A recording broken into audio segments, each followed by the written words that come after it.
Bismillah ar-Rahman ar-Rahim. Still on the origin of Islam, discussing now about the battles fought by the messenger of God, some as they claimed or assumed by the non-Muslims, saying that the Prophet fought battles for his interest in bringing Islam above other religions. No. Islam started from the scratch without any da'wah, any battle, just da'wah. As he began in Mecca, for example, where he would call people in the early stage of the Islam, when he was going around preaching to the Quraysh, precisely his close friends like the Abu Bakr and the rest of them amongst the Prophet's companions later on, he would go and preach Islam to them to make them see light in Islam. This dawah, he started with dawah because he said, "Idruhum illa rabbika bihikmati mu'idati wa mu'idati hasana."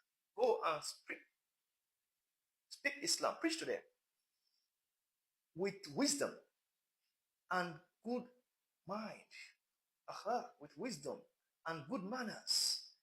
Bring them to the faith of Allah subhanahu wa ta'ala. Bring them to the iman of Allah, the faith, the Islam. This was the kind of akhlaq Rasulullah demonstrated when he was alive, time for the early days of Mecca, when he was in Mecca, preaching Islam to them. At the time, he would call them to a dinner. They will eat. After eating, he will teach them Islam. Sometimes he will say, we'll call his main clans. They will sit, and after they have gotten their food, they will eat up, then he will start preaching to them.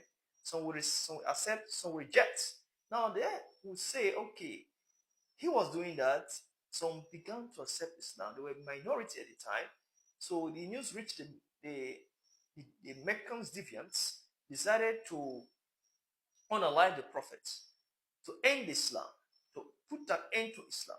So they began to foster some enemies in the midst of them, and joining hands together, decided to create a war. Before they do that, they had to create a famine, not allow Rasulullah to get access to food, even his family to get access to food in Mecca. To the extent that period, the beloved wife of the Prophet Khadija, and his beloved uncle Abu Talib, both of them died. That became a year of grief for the messenger of God. Before his migration called Hijrah to Medina, where he could also spread Islam to the tribes there, because there are many tribes in Medina. But mainly they have the Khazraj and the Aus tribe. But we have the Banu Nadir, we have the Banu Talaba, we have the Banu Mirab, and the rest of them in Medina. But the major tribes there was Aus and Khazraj, and there were conflicts for years. Rasulullah had to settle that conflict within some days, and they were happy, bringing them together, and the majority of them accepted Islam. Majority of the leaders accepted Islam. This to show Rasulullah came for peace, not for war. Now, why did Rasulullah fight some wars? Because according to our non-Muslim brothers who are antagonizing the Muslims, saying that Rasulullah or Muhammad is a warmonger, and he always loved fighting war. So as the Muslims today are copycatting the prophets, saying that they are going out fighting in the Middle East because they are emulating their messenger. They are taking the step of the messenger. That is because they have read that we came across a verse of the Quran referring to how Allah subhanahu wa ta'ala encouraged the prophet to fight.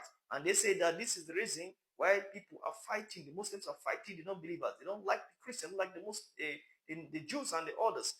From this verse, which is in Surah Al-Tawbah, I'll read here from the Quran.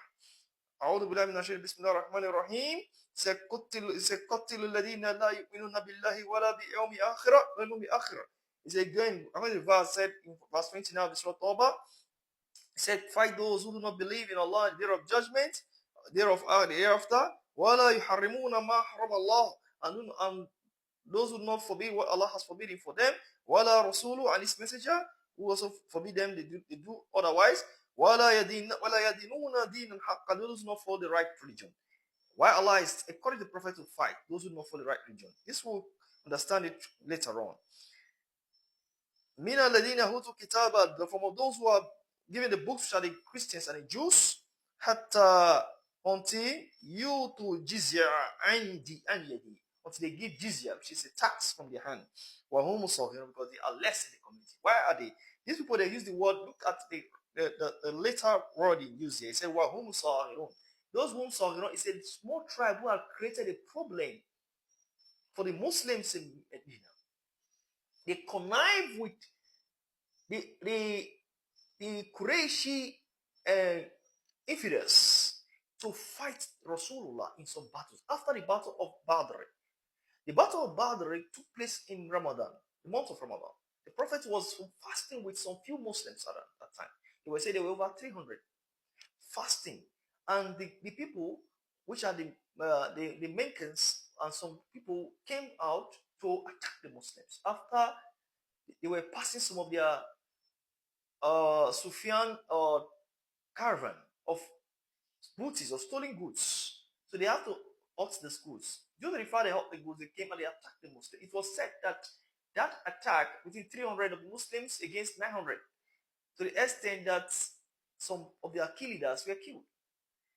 Due to the attack, they attacked the Muslims in that state of fasting, which they know that fasting is very important for the Muslims. So they attacked the Muslims, and some of them were what? Unalive.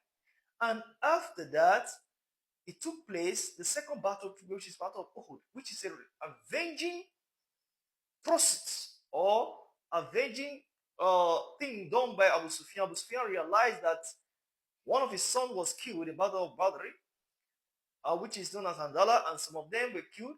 So he was angry and wanted to fight with all his breath, all his power. That led to one battle called Ghazwat Sawiq. He even said he will not sleep with his wife until he brings the head of Muhammad down, killed, unalive the Muslims. And this was his whole aim, because he was trying to put the point that if he unalive the Muslims, he will achieve his aim as a leader of the Quraysh. He did that. That led to the Battle of Uhud, and he fought, which they all gathered and surrounded the hill, the mountain, where the Rasulullah told his companions to stay to mount the mountain and not leave the mountain. It was said that when they were fighting the Battle of Uhud, that to the extent the Muslims ran, some of them ran away. You find that the battle was tense, that even to the extent it was said that Rasulullah gave the standard to a man known as Mus'ab ibn Umair. Mus'ab ibn Umair was a complete resemblance of the message of God. It was said that when he was fighting with the standard, they struck him, and the news reached some people in Medina that Rasulullah had died, that he's been unalived, and people there, they began to cry. They were raising they were dropping their Islam. Some were saying, "No, I'm not a Muslim anymore." He was said in one narration that even Umar ibn Khattab mistakenly, when he heard the news, he was jumping the mountain. He said, according to his own statement found in Tabari in his Tariq, he said he was jumping and he was saying, "Oh, this is so bad in Islam. So what is the need of becoming a Muslim?" That was when the later on it was said that Rasulullah was fighting, trying to deter the kuffar, the mushrikun away from him. Even some alliance from the Jews who supported them, called the Banu Nadir, who were very vehement against the Muslims. So they were fighting to the extent that they struck the head of the Rasul.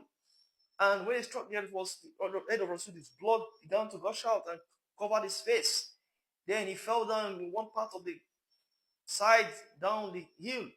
At the time Ali was there, when Ali came and saw him, and he began to rescue him, and he was fighting and deterring the kuffar to the extent he said that 22 of them were killed by the hands of Ali. It was said that when he tried to bring the Prophet away from there, he took him to a place, and Fatima with some women came and they saw him bleeding, and they treated him, and they went back to Medina. This was what they did. This is one of the battles. To the extent that even when Rasulullah was fighting that battle, that his sword broke, the Rasulullah saw Ali fighting with the strength. He was asking Ali, why did you not flee like others? And he said, I cannot accept Islam. I cannot be a kafir after I've accepted Islam. This was a statement of Ali, and then he supported the Prophet, according to historians who recorded this, and the Rasulullah gave him his due fiqar, and that was why the angel came and he said, this kind of relationship, what is it? He said, Wala sayf ila dufika wala fatah ila Ali. This was when the report came down. Now, more and more, their battles, Rasulullah fought, not because he wanted to attack, rather he wanted to defend. He wants to defend.